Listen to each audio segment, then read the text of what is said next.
This feels so good. Yeah, totally love it. Totally love this whole presentation. But I'm a terrible actor, so I apologize.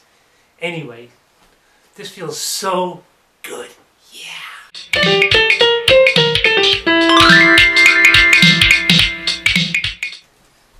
Yeah, roleplay fantasy is a lot of fun. It's a little bit of a different side of my typical transgender side. I just do this kind of roleplay, and I always had wondered if I could live like this full time. And it's a kind of a crazy thought I had, and I know some people who have done that. I know in my area where I live there is a couple that I know of, and one of them dresses like this every day. She's retired. Actually, and her partner's also retired too, and I guess they live together. So I don't know, it was something I thought about, but it's such a wacky thought. This kind of coincides with my existing life, and so I just do this on the side.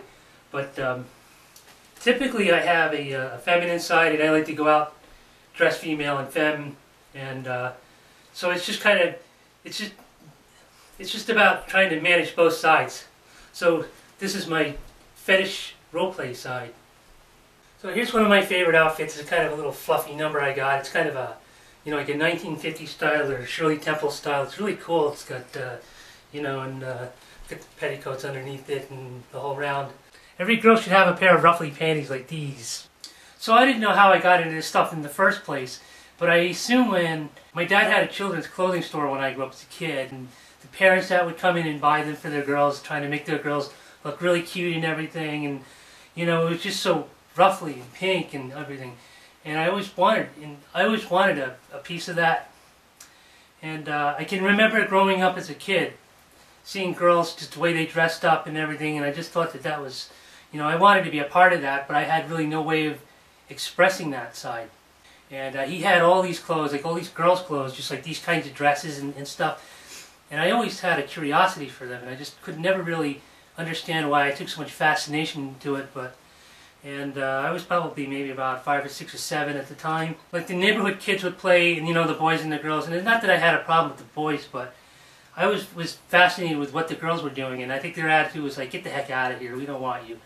And so it just kind of left me like, okay, why did I find so much fascination in this? I never knew that. I always had a bit of a proclivity to be a crossdresser. And, they always did it in secret. I never really knew how to cope with it, and it was weird, I would do this in secret for a long time as a teenager and going through college and everything, and I just didn't know. And this thing that was even weirder was I wasn't a gay guy. I didn't really feel any attraction towards guys, but I just wanted to be a girl, and I just wanted to do that. And it took me a long time to finally come out. One time, this is several years ago, there was an LGBT club not far from my house, and they had trans night every Wednesday night, and I never had the nerve to go because I was afraid that I would get spotted from somebody from work or something like that, and all these rumors would fly. I was very nervous about that, and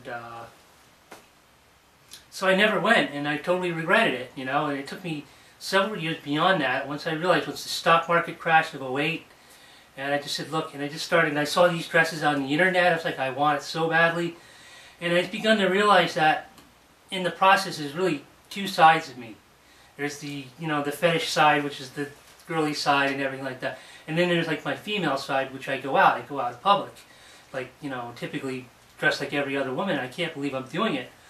And I started hanging around, the transgender community, trying to know my way around. And I picked up a lot of tricks and so on, and just figured out how to live life.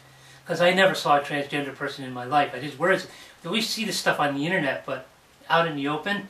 But more and more people are coming out, and and it's easy. And I don't particularly care to go to like LGBT establishments really, because there's really nothing there for me. I would rather just go out to a restaurant or a show or a movie or etc. And I'll wear anything. Even like last week, I was walking around in the city wearing a nice dress and a pair of boots, and I got pedicure and the whole bit, and I went out to eat and so on. I had a fun time, so I don't know. But the girly theme, I had to put this to rest. I had to figure out what can I make of this? I don't understand how this, I love doing this, but I don't understand what venue. And yeah, so I had a very hard time with it, and now it's like I feel like me, and even though I don't dress this way every day, I don't usually go out in public like this. I don't, you know, maybe except for Halloween. It does catch people's eye, and I feel more comfortable dressed en femme, like a regular woman, with my own hair. I gave up the wig. You know, I just had my hair a couple of weeks done. I had it straightened, chemically straightened, and you know, weird enough. And I've gone through laser hair removal and electrolysis, and I'm still going through that. I have a ledger that I actually keep track of all the times and how many times I went and how much it costs, so just so I have an idea of how to do it. I just like being me, and I encourage everybody just to find their way, find who you are, do things your way. There's no rules to this, as long as nobody gets hurt. I always say to people that smoking kills 5.4 million people a year worldwide, while cross-dressing kills 0. You know, you can get these type of clothing online, just type in sissy dress, they're a lot of fun. I just kind of picked up everything else, so anyways, ciao.